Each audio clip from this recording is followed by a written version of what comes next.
What's up, everybody? Happy Thursday. Hope all you're having a great day so far. Um, let me just say this. First of all, I just want to ask this question. What did you all think give me your honest opinion.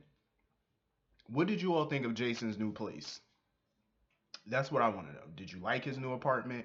What did you all think of it? I'm going to tell you right now. I like it. I really do. It's something about it. I like it. Not the darkness of it because it do seem like a dark set, but I like it though. It's him. It fits him. But I like it though. Like it's an apartment I would live in. To be honest, it's real nice. Carly did a good job with that place. It's real nice. The furniture is dope. It's like a little man cave. Like I like it. It's all manly and stuff. I like it. Cause didn't Spinelli have them damn pink pillows or something like that on the couch one time? I think Spinelli was the one that had pink pillows or something in the old penthouse. Um, I don't know, but I just remember something about pink. I remember they said something about a pink room in the penthouse. I was like, okay. I think he did that for Brenda one time when she came back to the show. I think he made a pink room for her or something like that. I don't know. But yeah, I love the new place, man. That new apartment is pretty nice. It's pretty jazzy. Um, I love the scene where Alexis dropped Danny off to have like a sleepover at Jason's new place. I loved it. This is the scene I've been waiting for, and I was hoping Jake could have been a part of it too. But the fact that he had one of his sons there, it was pretty nice. I love that scene. And Danny was, he loved the new apartment. He loved it. And then when Carly suggested that they get pizza and stuff for dinner, and Jason asked him what kind of pizza he want, and he said whatever you want. I was like, oh, that was nice, man. That was a nice father son. I love that, yo. I really do, and I'm glad that they wrote that and they did that. That scene was definitely nice because it's time for Jason to get to know his kids. You know what I'm saying? Spend time with them, have them over for sleepovers.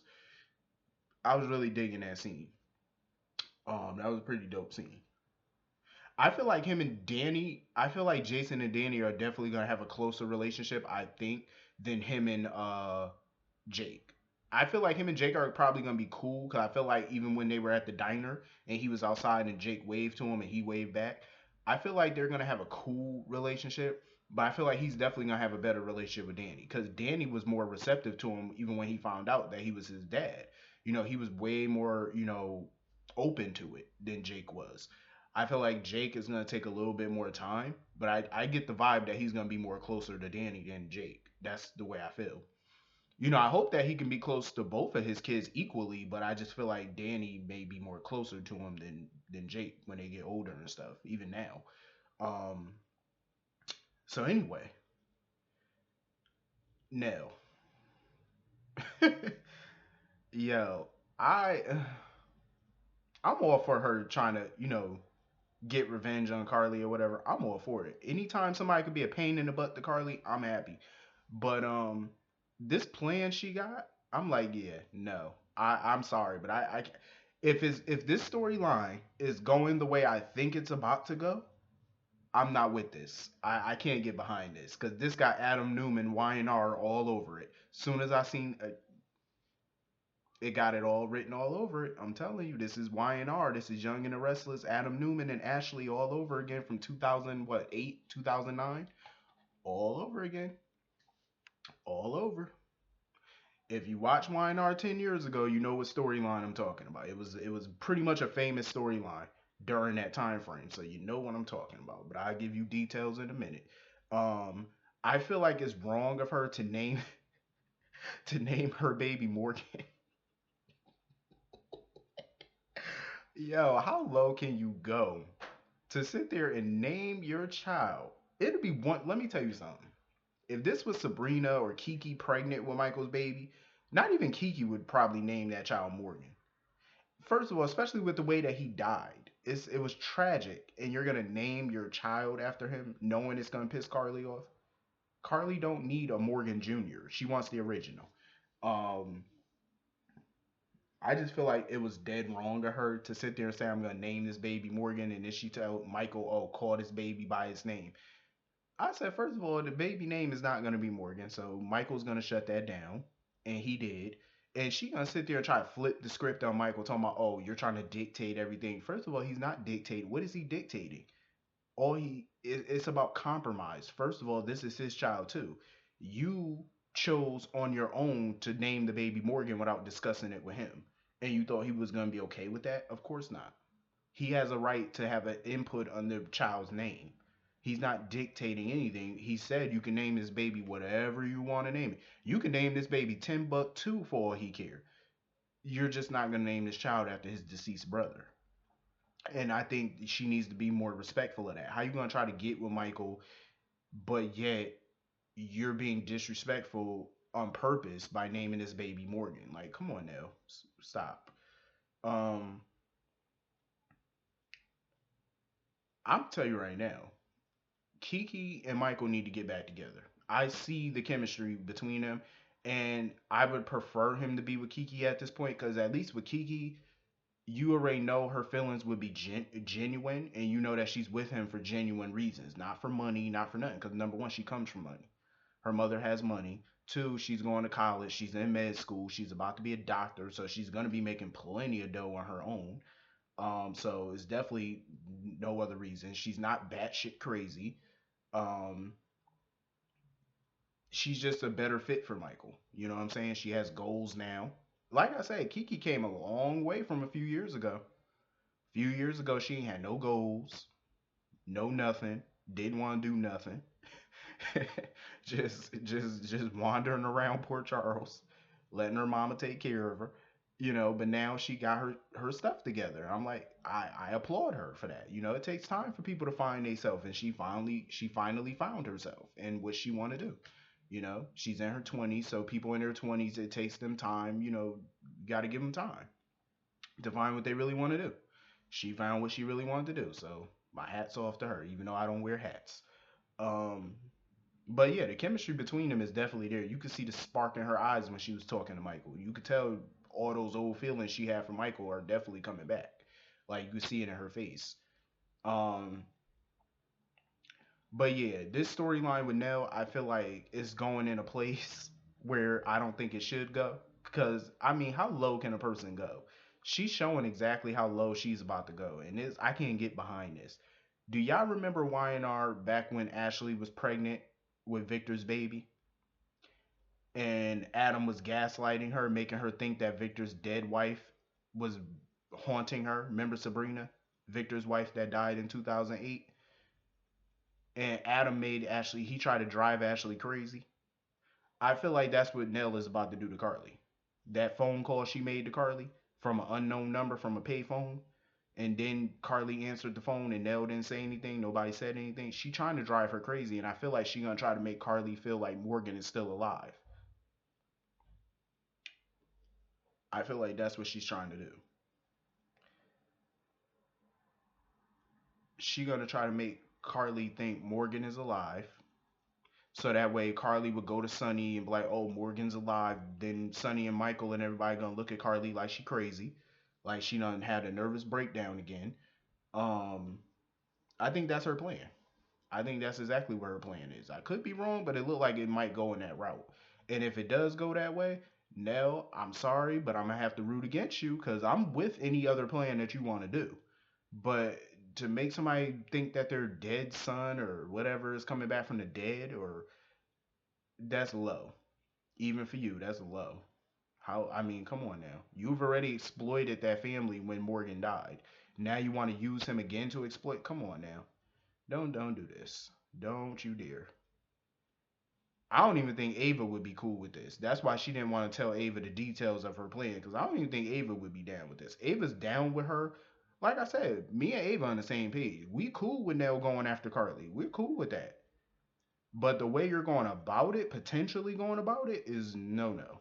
That's a hell to the no. Even I wouldn't sink that low. Nope. Can't get behind. Can't get jiggy with that. Sorry, but you making me root against you right now if you go on that route. I'm all for you going against her, but don't do it this way now. Come on now. Come on. Carly's a lot of things, but I don't even think she deserved this one. That's low. Even for Carly, like that's low. And sometimes I can't stand Carly, and she done some horrible things. But damn, even I wouldn't do no sadistic stuff like this. Now this is just plain devilish work. This the devil right here. Like that's just crazy. Mm. Mm-mm-mm. But I'm gonna have fun watching it though. I ain't rooting for it, but if it happened, I'm gonna be sitting there glued to the TV watching. That's for sure. Um. So anyway,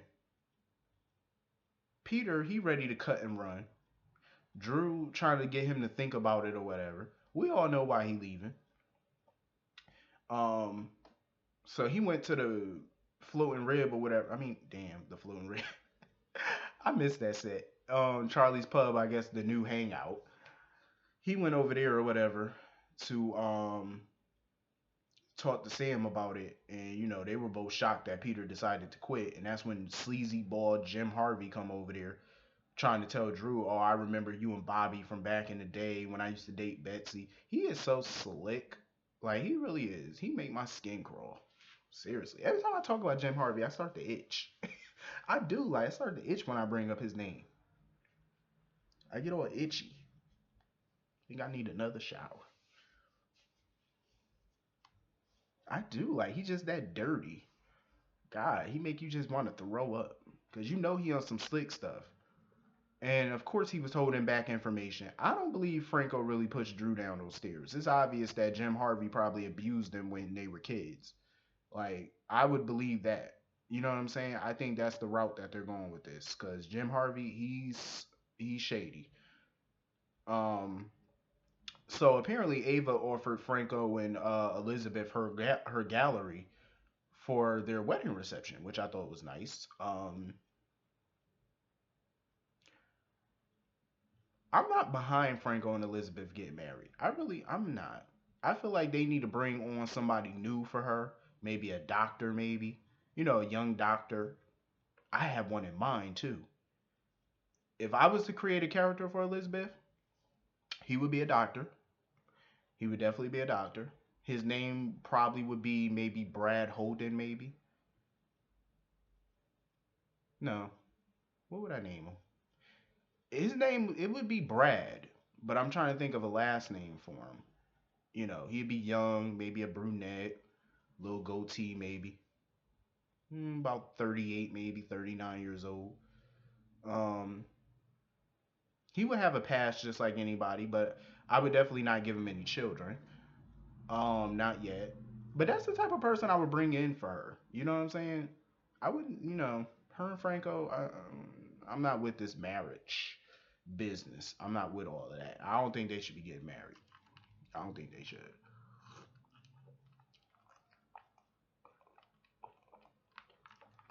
So anyway, apparently Valentine, he knows all the tea about everything.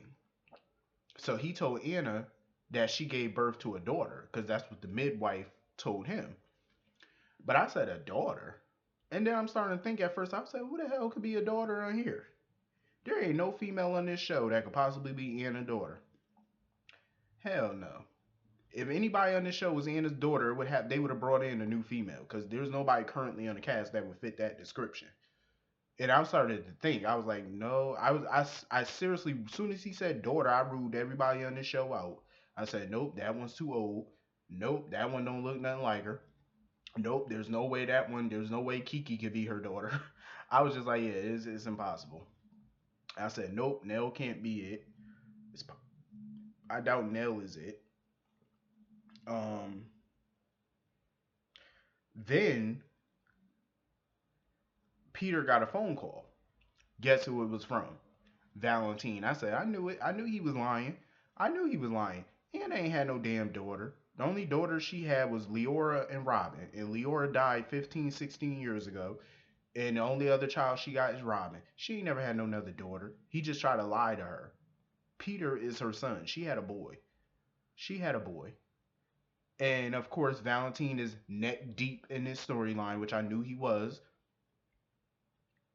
And he called Peter. I said, yep, I knew it. Valentine is a lying SOB. I knew he had something to do with all of this. I wonder what he had to do with all of this. Like, what is his actual role in this? Because he's obviously lying. Especially when he mentioned, as soon as he mentioned daughter, I was like, yeah, he's lying. Ain't no way she had no daughter. He just trying to throw her off the scent. That's what he's trying to do. He trying to throw her off the trail because he knew that she was on the right path with the sun angle. He knew that, and then once she knew it, he knew that she would figure out eventually who the sun is. That's why he tried to throw her off the scent. Valentine think he's slick. He played with her emotions because he knew that her emotions are running rampant right now. So he came up with some stupid story talking about she had a daughter. He's a lying piece of crap. I knew he had some involvement in this bastard. He ain't gonna get away with it though. Cause soon enough, Jason or somebody gonna figure it out. Cause Jason's pretty much close enough to figuring this whole thing out anyway. So he's closer than Sam and Drew. That's what. Sam and Drew should never be cops. And you would think Sam being a former PI and whatnot, you would think she would jump on this very quickly. The fact that they're not putting the pieces together about Peter is laughable to me. Like it's all there. The clues are all there. I don't get how y'all don't see it. Now he wants to leave all of a sudden and can't give you a reason. And then he says the shooting kind of shook him up. Why are y'all not put the clues together? Come on now, Sam. You're smarter than this, or you used to be. Damn, you're a PI. You should know how to read through the bull. Because soon as Jason met the guy and he started telling his story, Jason automatically knew his story was BS. Automatically. And Jason not even a PI. He's a hitman. But like Sonny said, being in the mob, you gotta learn how to read people. You know what I'm saying? And Jason know how to read people. So he knew he was full of crap. Number one, his facial expressions gave it away. Two, his story didn't add up. So that tipped Jason off even more. And I don't get how nobody else is putting it, even Lulu. Like, how are y'all not, especially with the story Peter told Lulu yesterday? I said, how do you not put the pieces together? His father shipped him off to boarding school because he didn't want to be bothered with him. He don't know who his mother is, and his brother recently died. How you don't put that together? How? Damn, even Scooby Doo could figure that out. Damn, all you gotta do is give him a Scooby snack, and he would have figured it out just like that. How you ain't figured it out yet? Damn, turn the light bulb on. Have a light bulb moment. Please. Don't take a damn rocket scientist. Put the clues together. Damn. Got some idiots on this show. Like, damn, for smart people, they act dumb sometimes for some smart people. And they are generally smart. I ain't gonna say they stupid, but it's like, damn, like, come on, you think. That's all you gotta do, think.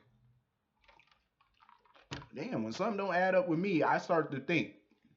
As soon as somebody start talking and telling me something, and if it don't add up to me, I think, and I put the clues together. That's what I do. You ain't even got to be a detective to do that.